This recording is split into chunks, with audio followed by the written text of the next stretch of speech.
हाँ जी students, last time तुसी electronic configuration का टॉपिक स्टार्ट किया सी, जिहदे विच तुसी आउफ बाउ प्रिंसीपल डिस्कस किया कि किवें लोअर एनर्जी तो लैके हायर एनर्जी तक जिहड़े एटॉमिक ऑर्बिटल्स है वो फिल किए जाते हैं जदों इलैक्ट्रॉनिक कन्फिगरेशन लिखी जाती है। तो ये आउफ बाउ प्रिंसीपल दे विच एक तुसी आ सिकेमैटिक डायग्राम भी डिस्कस की सी कि किवें लोअर एनर्जी तो लैके इत्थे तक हायर एनर्जी तक ऑर्बिटल्स की फिलिंग की जाती है 1s 2s 2p 3s 3p 4s 3d 4p 5s इस तरह सारे जोड़े ऑर्बिटल्स है ये रैगूलरली ग्रैजुअली फिल किए जाते हैं। सो इस तो बाद नैक्सट सैकेंड जो प्रिंसीपल है वो आप स्टार्ट करांगे पॉलीज एक्सक्लूजन प्रिंसीपल। इस सिद्धांत के अनुसार ये चीज़ दसी इन्होंने कि एक ऑर्बिटल दे विच वध तो वध दो ही इलैक्ट्रॉन आ सकते हैं। जिमें एस सब शैल दे विच इक्को इलैक्ट्रॉन हुंदा, सॉरी एस सब शैल दे विच एक ऑर्बिटल हुंदा, सो इस करके एस ऑर्बिटल दे विच दो इलैक्ट्रॉन। पी सब शैल दे विच 3 ऑर्बिटल हुंदे आ, सो पी सब शैल च 6 इलैक्ट्रॉन आ सकते हैं।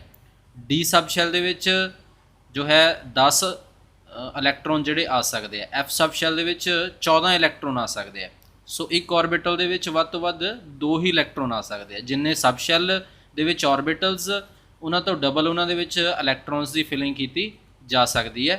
तो एक ऑर्बिटल दे विच वध तो वध दो ही इलैक्ट्रॉन। सो लिखा होया according to this principle an orbital can accommodate maximum of 2 electrons and these must have opposite spins. कहते इस सिद्धांत के अनुसार एक ऑर्बिटल दे विच वध तो वध दो ही इलैक्ट्रॉन आ सकते हैं तो दो इलैक्ट्रॉन भी अपोजिट स्पिन के होणगे। किवें फॉर एग्जाम्पल तुसीं आ डायग्राम बना के दस सकते हैं ये कि आ एक ऑर्बिटल हो गया साडे कोल बॉक्स बना के ऑर्बिटल शो किया होया। ये वध तो वध दो ही इलैक्ट्रॉन, एक अपवर्ड स्पिन वाला तो एक डाउनवर्ड स्पिन वाला लिखा होया विद अपोजिट स्पिन। सो यह है साडे कोल पॉलीज एक्सक्लूजन प्रिंसीपल। डेफिनेशन लिख के इन्नी तुसीं जिन्नी हाईलाइट की हुई है उस बाद तुसीं आ डायग्राम बना सकते हैं, एग्जाम्पल लिख सकते हैं, फॉर एग्जाम्पल दिस। तो इस तो बाद नैक्सट थर्ड जो है साडे कोल प्रिंसीपल हर्न्स रूल ऑफ मैक्सिमम मल्टीपलिसिटी। पहले डेफिनेशन पढ़ते हैं आप यदि according to this rule electron pairing will not take place in orbitals of same energy until each orbital is singly filled. कहते इस सिद्धांत के अनुसार जोड़े सेम एनर्जी के ऑर्बिटल्स ने उन्होंने इलैक्ट्रॉन पेयरिंग उदों तक नहीं होनी है जदों तक कला कला ऑर्बिटल जो है उन्होंने सिंगली फिल्ड ना किया जाए। जिन्ना ये हाईलाइट किया होया यही तुसी लिखना है।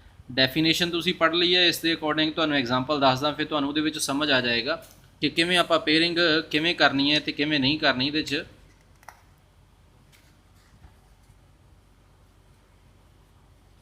फॉर एग्जाम्पल आ लिखा हुआ नाइट्रोजन अटोमिक नंबर 7 होंदा नाइट्रोजन का।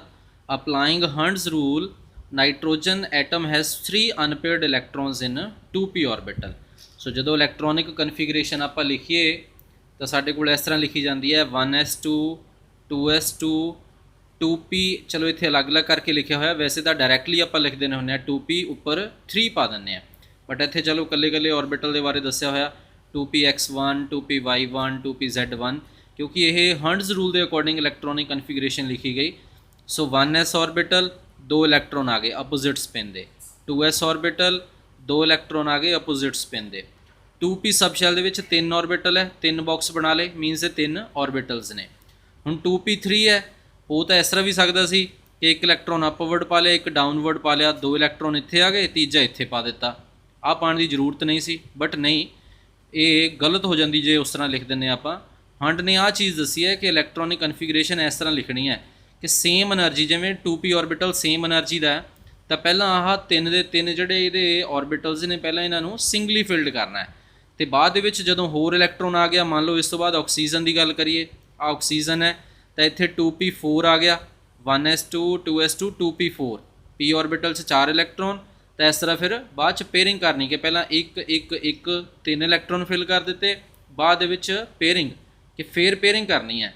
सो जदों तक सेम एनर्जी के ऑर्बिटल्स सिंगली फिल्ड नहीं कर दिते जाते उदों तक इलैक्ट्रॉन पेयरिंग जो है वो नहीं की जानी चाहिए। सो ये दसदा सानू हर्न्स रूल।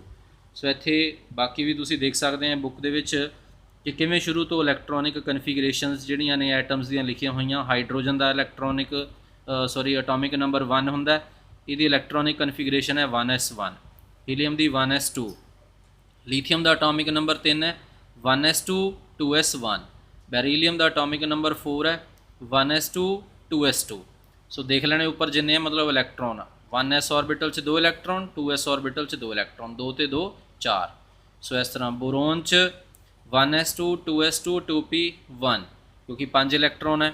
ਸੋ ਅੱਗੇ ਫਿਰ ਕਾਰਬਨ ਦੇ ਵਿੱਚ 1s2 2s2 2p2 ਹੋ ਗਿਆ ਸਾਡੇ ਕੋਲ, ਜਾਂ ਇਸ ਤਰ੍ਹਾਂ ਚਲੋ ਅਲੱਗ-ਅਲੱਗ ਲਿਖਿਆ ਹੋਇਆ, ਬਟ ਜੇ ਤੁਸੀਂ ਲਿਖਣੀ ਹੈ ਤਾਂ ਡਾਇਰੈਕਟਲੀ ਲਿਖ ਸਕਦੇ ਆ ਕਿ 1s2 2s2 2p ਉੱਪਰ 2 ਪਾ ਦਿਓ। ਜਦੋਂ ਤੱਕ ਮੀਨਸ 2p ऑर्बिटल ਸਾਰਾ ਨਹੀਂ ਲਿਖਿਆ ਜਾਂਦਾ ਉਦੋਂ ਤੱਕ ਤੁਸੀਂ ਇੱਥੇ ਲਿਖ ਸਕਦੇ ਆ। ਨਾਈਟ੍ਰੋਜਨ 'ਚ 2p3, ਆਕਸੀਜਨ 'ਚ 2p4, ਫਲੋਰੀਨ 'ਚ 2p5 ਅਤੇ ਨਿਓਨ 'ਚ 2p6 ਲਿਖ ਸਕਦੇ ਆ ਇਸ ਤਰ੍ਹਾਂ ਤੁਸੀਂ। ਸੋ ਇਸ ਤਰ੍ਹਾਂ ਇਹ ਇਲੈਕਟ੍ਰੋਨਿਕ ਕਨਫੀਗਰੇਸ਼ਨ ਜੋ ਹੈ ਤੁਸੀਂ ਐਟਮਸ ਦੀ ਲਿਖਣੀ ਹੈ।